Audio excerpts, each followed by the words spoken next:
Oh yeah, good old coffee. Question for you. You gonna be able to drink coffee when the power goes out?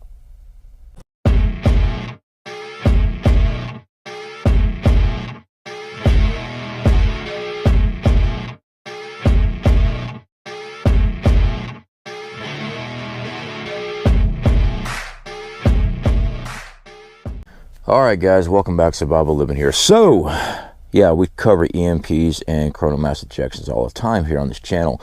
But one of the things we haven't really done much about is talk about the history of natural power outages. EMPs that are actually created by lightning storms. Yeah, don't believe me? Yes, a lightning storm induced EMP. It does happen. As a matter of fact, in 1977, it happened in New York City, knocking out their grid for a full day. Yeah, I know it's gonna be comments right now. Well, you can survive a day without power. Can you? I'm not talking about can you just sit in your house and let the world turn. This happened July 13th and it lasted through July 14th. I took my notes this time so I don't mess anything up. The lights were out for 24 hours at 9:27 p.m. New York City's biggest generator, a 990 megawatt they call Big Alice, shut down. The reason being is because a lightning storm showed up, and right after it popped, they lost their power. The entire Con Edison grid shut down. They lost everything. During this time, looting, vandalism, fires, should be a nice little pop up there for you. That thumbnail itself was from that riot that happened there. And by the way guys, if you do not mind, please leave a comment and a thumbs up for me. Unfortunately, we are shadow banned on this channel. You can look and you can see our videos are not getting out. Fact is, we cover too much information that the powers to be do not want people to know. They do not want you to be self-sufficient. They don't want you to be self-reliant. They do not want you knowing the skills that I teach here on this channel. I teach in our class. They want you to stick your hand out, please, daddy government, give me more. I'm a good slave. I'm a good slave. That's what they want, and that's why they suppress. All right, back to it. So during the looting, vandalism, and fires, I guess fires would be considered vandalism, but arson. When the power came back on, there was a total of 4,500 arrested. Yeah, 4,500 people arrested.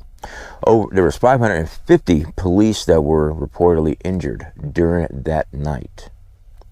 In a 24-hour period, over $300 million in damages. Yep.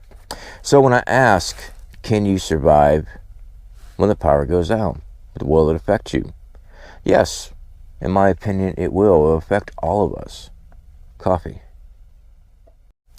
Now, the root cause of the riotings and everything when this power went out in 1977, the reports say it's because of financial crisis is the root of the disorder. That's what they say. Well, I hate to break it, everybody. Our country is in a massive financial crisis. It's a huge economic mess. Don't believe me? Don't care. Open up your eyes. Dollar's devaluing. Inflation's retarded. And it's just getting worse. Looting, vandalism, fires. They hit 31 different neighborhoods in one night. Remember, 4,500 people were arrested. Have you ever seen 4,500 people amassed in one location? Actually, you being there, that is a lot of people. 1,616 stores were damaged in the looting and riots. Now, they're going after goods. What do you think happens over a long period of time power goes out? Once they've already gotten their stores cleared out, a long period of time, on a massive scale, I'm not talking about a small scale where they can send in National Guards. I'm talking about a massive scale. Let's take example Katrina. When that happened, I did some work out in Katrina. All right, I was working on helicopter pads on oil rigs. After the storm came through, my company I worked for, we went to Venice, Louisiana. We were on crew boats. We went out into the Gulf and repaired these things. During my time there, National Guard was still there. Everything was curfewed. But people were still looting and robbing and stealing nonstop. Looting, robbing, and stealing. Isn't that the same thing? It is. My apologies. National Guard was there. They don't have enough to lock down everything. So let's say a third of the United States gets knocked out, either by an EMP, coronal mass ejection, a hacker, malware. Shuts it all down. How are you going to get your food? If you're a prepper, you should have food stocked up. Or if you're new to prepping, you should be working on it. You know, I read my comments all the time with people. I do. I read all the comments. Sometimes I just don't respond. So quite frankly, I don't know how. I'm looking at them like, are they messing with me or are they serious? Even if it's $5 a week, we have time to prep. I don't know how much time, but not prepping is not an option. This week, you take an extra $5 when you go to the grocery store, buy a couple cans of food, put it back. Next week, do the exact same. Now you got double the amount. Next week, do the exact same. Next week, do the exact same thing. If you can afford more, do more. You know, I guess people think I'm like rich and Rockefeller because I'm on YouTube. I don't make that much on YouTube. I make money off my affiliate sales through our affiliate companies, which, by the way, word from our sponsor. All right, guys, so right fast, I want to thank our sponsors over there at 4 Patriots for sponsoring this video. Guys, if you're looking for long-term food storage, long-term foods last up to 25 years, we are affiliated with 4 Patriots. Stocking up long-term food not only helps it make easy to prep, because once you've got it, you can store it away and practically forget it. You don't have to rotate this stuff out because it lasts so long, but it also tastes really well. This here, freeze-dried beef, freeze-dried chicken. They have black bean mixes. They have everything you could ever look for. They have meats. They also have plant-based. If you are a vegetarian, they got you covered. So definitely check out the website. They also have a lot of survival items and tools that you can use in your preparedness. Yeah, shameless plug. But these are products that we use. I make money doing that. I started my channel when I was going through surgeries, physical therapy, tore my body up, taking a bad fall in the welding trade. I'm a welder by trade. I'm a mechanic by trade. Doesn't matter what it is. I'll flip hamburgers if I have to. All right, I had went back to work to build this building right here that we're residing in. This command bunker is what we're going to call it. Our solar grid that we built. Should be a pop-up there for you guys. That's piece by piece. I didn't have the money to go buy it all at once. It's piece by piece I built that. Working multiple jobs. Turning a wrench, doing mechanic work in my yard. Under the table. Pay your taxes. You don't want to get hemmed up. I know taxes should not be for citizens. I agree with you. But until that changes, you better pay your taxes because they will lock you up. Work as a welder. I went back to work in the shipyard to get this done. Unfortunately, my body did not hold out.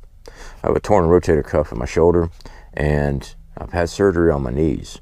I'm 44 years old. They gave that on me. But during that time, I was able to work hard, put money back, build this, and put money back. I run and operate my own business, outdoor survival business. I built that. I went to many classes and courses throughout the years of my life because that's what I do. I love outdoor survival. So I'll go to these classes. I'll learn what they teach. I've lived it 1.5 years out there with nothing but my backpack, the supplies I had, and lived off the land. So then later, I decided, you know what? Time to start my own extra income. There's many different ways of having extra income. And that's how you prep. So no, I'm not rich. I work multiple jobs, multiple hours, long hours. I don't get much sleep. If you're the type of person that needs a lot of sleep, oh, okay, I don't know what to tell you. I can tell you, everybody that's been successful in life, a believe they call it a type A personality. They operate on 2 to 4 hours of sleep a day. Well, I at least need 4 hours of sleep. And then I'm cranky for, 6 hours. And about 3 pots of coffee. So enough of that ranting. When it comes down to being prepared for grid down, what you need is have ways of powering up. We've shown gasoline generators. We have one. I believe ours is the 4,000 watt system. We've shown solar generators. Those things are expensive. We've shown our solar grid. We've shown a wind turbine. Unfortunately, a wind turbine does not work very well in my area, is why we're not using it. We've shown these different things of having the availability to power up a refrigerator, power up lights, because most of these crimes happen in the dark. Even solar lighting that you put on the side of your house, we've done review videos on that for our outdoor gym. Something that you can turn on, provides light in an area, keeps people at bay, and it also gives you availability to flood out your yard so you have a clear and present target to drop a bead on if necessary. Trying to operate in the dark, hey, there's night vision and all these things too. We got them. We have IR, we have night vision. You need to be able to light up your area. Keep these vandals, these people at bay. Now, if they really want your stuff, they're going to come in, and they will come in armed. So you need to have training on defending your home. Yeah.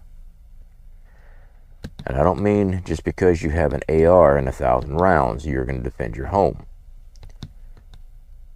You have one firearm. Or you have 20 firearms, but you're the only person that's able to fire them. You got 20 individuals coming at your house, and trust me, when they're rioting and stuff, they're not coming at you one-on-one. There's 20 of them. I've shown videos, and we actually did a video mocked up test of an exterior wall of a house. Even a 22 round zips right through it. Yeah. So, when masses come, and they are armed, and they want your stuff, they are not going to hesitate to open fire on you because they're already breaking the law anyway. They're burning down stuff. They are tearing up stuff. They're burning down stuff. They're looting. During the mass confusion, they're not worried about dropping somebody. So you need training. An extended period of time. You need to have water. Water is probably one of the most priority things you need. Because when power stops, your water stops. You need to have water stored. Of course, water filtration is great, but then you still have to go and find water. And then you have to filter it out. You need to have water on hand. Food, again, food. You need to have food, but you need water to digest food. So you know, you need to have this stuff. And believe it or not, your body requires a lot of water, especially when you start doing things. You know, I keep on seeing the recommended 1 gallon of water per day per person. That's enough to keep your organs alive, especially if you're, working. If you're doing stuff. Now, if you're outdoors, my recent outdoor survival videos that I was doing, I was out there, it's 92-degree weather. I was going through about 5 gallons of water a day. That's cooking, my coffee, and drinking. Coffee is drinking, but just drinking water alone. 5 gallons a day. It was that hot. The sun was just beating down on me nonstop. 1 gallon a day, I wouldn't have made it. There's just no way. And the reason I know this, because I've actually been out there and pushed myself all the time. I'm always out there pushing, testing myself. It's one thing to sit here and type away about how great you are. But if you're not out in the field training, you don't know jack. Oh, yeah. So anyway, guys, I want to encourage you to prep. I'm not saying we're fixing to have a grid down scenario. This is one of those scenarios that we prep for. Our main thing here at the house, we prepare for EMPs. All right? I believe that if a conflict between the United States is announced between Russia or China, they will use EMP technology to knock out our grid. I believe our grid is going to be one of the first things they do, because in any type of conflict, one of the first things you do is knock out the grid. take out communications, black out the city, black out the country. That's what you do, because you disrupt that, they cannot organize. So, with that being said, we prep. I encourage you to prep as well. All right, guys. Speak to y'all later.